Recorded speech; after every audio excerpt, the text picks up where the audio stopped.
Hey everybody, Derek LaCrone here. Today we're going to talk about putting yourself physically in front of a decision maker so that you can sell your advertising or business solutions and services. While a lot of business does get done via email, over the phone now, even through texting, I have statistics from multiple organizations worth several hundred millions of dollars to show the power of meeting with people face to face, right? There's nothing stronger. Like, even though you can see me on here, we might even have some rapport if you're watching this, so there's a stronger connection. If you've never met this person, there's a hierarchy for communication, really. And, at the top is face to face, eye contact, feeling, shaking someone's hand. At the bottom is probably like carrier pigeon. Although if someone sent me a carrier pigeon with a handwritten letter, I would most likely probably put that even above an email. But yeah, absolutely, we can still do business via email, via texting, but there's nothing more powerful, especially if you want a signature on the spot, if that's what you're aiming for, than sitting with somebody. So many things get lost in translation when it comes to other forms of communication. So these are scripts that work across various industries. I'm going to put in my business name.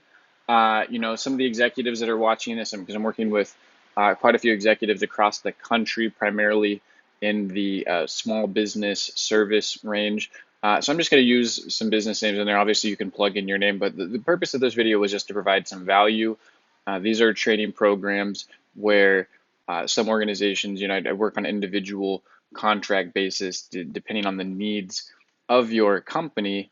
And it's just been producing great results. I wanted to put this out there, just kind of some free help for some businesses in hopes that it brings you something to help your sales force. And then I'd love to speak with you and hopefully work on a project with you in the future. So there's a psychology of everything, right? I'm a firm believer, like to start off by saying I'm a firm believer in you can't say the right thing to the wrong person, and you can't say the wrong thing to the right person, right?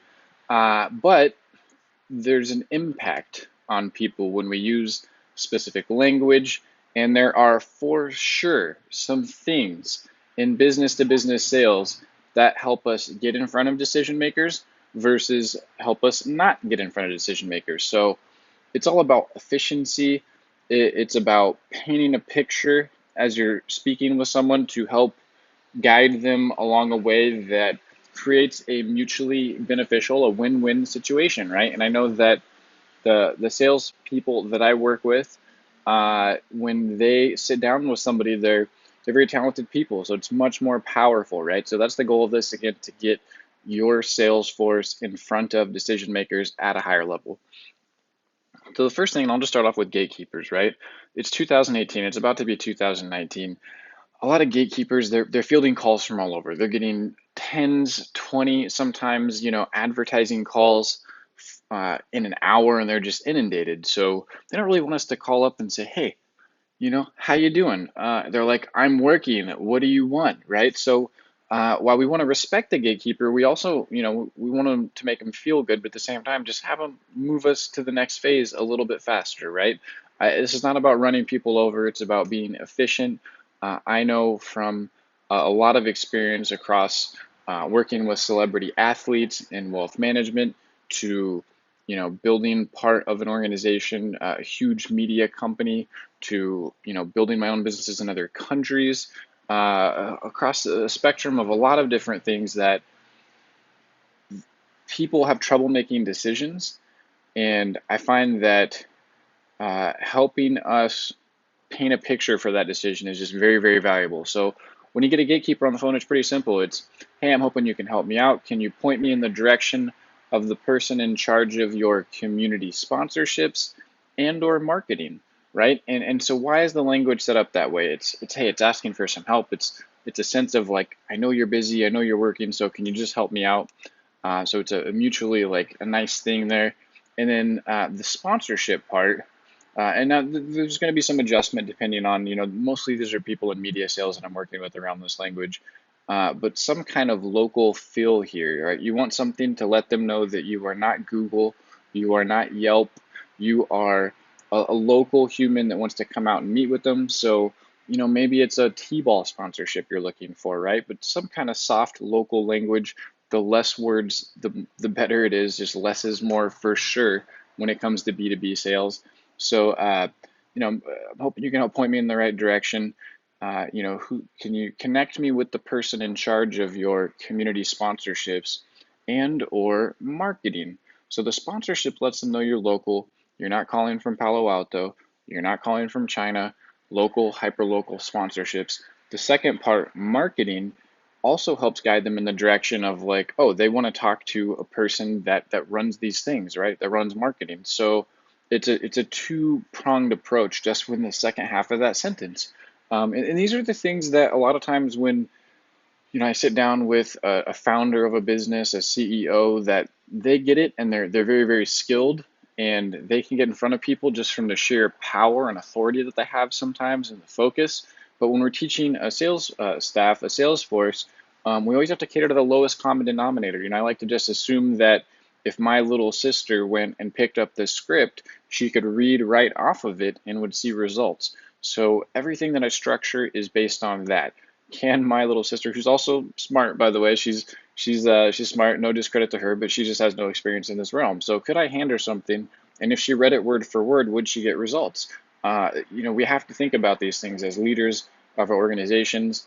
I had an experience over this last weekend, which was really funny to me, and it was with a group of people in a house, and I asked where the towels were at, and the home was one, two, three, I don't know, 4 stories high or something. A lot of different bedrooms. It was 3 stories, four stories, but one person responded, "Hey Derek, literally every closet in this house has a towel." And those are his exact words.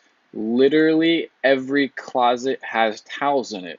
So me thinking, listening to the words goes, "Oh, every closet has towels in it." So I walk up towards the shower on the first floor, open a closet, no towels. I'm like, huh, I must have opened the only closet that did not have a towel, right? Went to the second closet, opened that. No towels again. Okay. Went to the third closet, opened the closet. Third closet in a row, no towels. So I yelled back down, "Hey, I'm on closet number 3 and no towels." So another person chimes in. And these are great people, by the way. I think it's a good.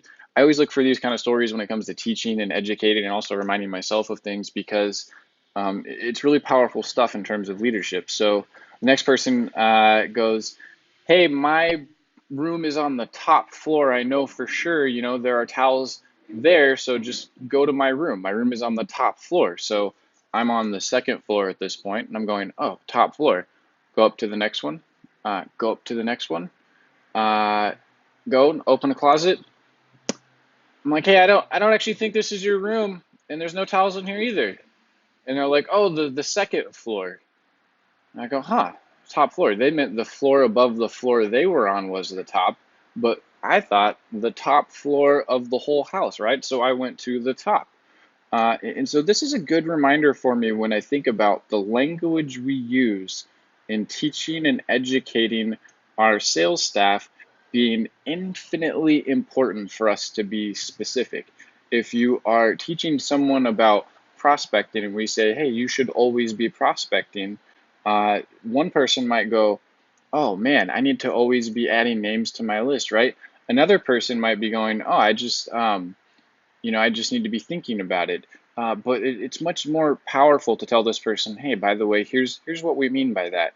We mean that, initially you should build a prospect list of about 500 names. That'll give you a good start when we're talking about calling 50 businesses a day.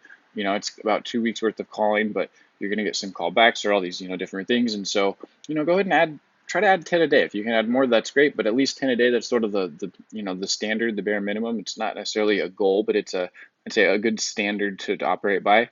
Now, what that means, if you just do the simple math, is that at the end of 30 days, you should have another 300 leads on there. Now, maybe someone's only working 20 days of the week or 20 days of the month because there's weekends and whatever. So let's say they had 200. So you're like, okay, at the end of 30 days, you should have about 700 names in your list. You go another month, now you should have 900. Another month, now you're over 1,000. Because what happens in leadership a lot, and I've seen this happen with many organizations, is that the leaders understand it. They're very, very smart, but you have new people coming into a business, or you have people that are focused on a lot of different things. And so, the leaders are the leaders are the leaders for a reason. And so it's just more important to think about the impact that we have on our team to make sure that we're being super specific and guiding them in the right direction. So they're not looking through 3, 4, 5 closets before they get to the towels. Like, we just want them to get the towels faster, right? It's going to help our organization. It's going to help them find more success early, and we have to be leading people in the right direction. So I hope you got some value out of this video. Looking forward to discussing with you if you're not already part of the coaching and licensed sales program that we have going on here. I know it's been helping organizations increase their productivity, increase their sales drastically. It's really, really great stuff. So looking forward again to chatting with you. And this is Derek Lacrone. Human Derek is what some people have started referring to me as, and I love it. It's a lot of fun. So I can't wait to discuss how I can help your business.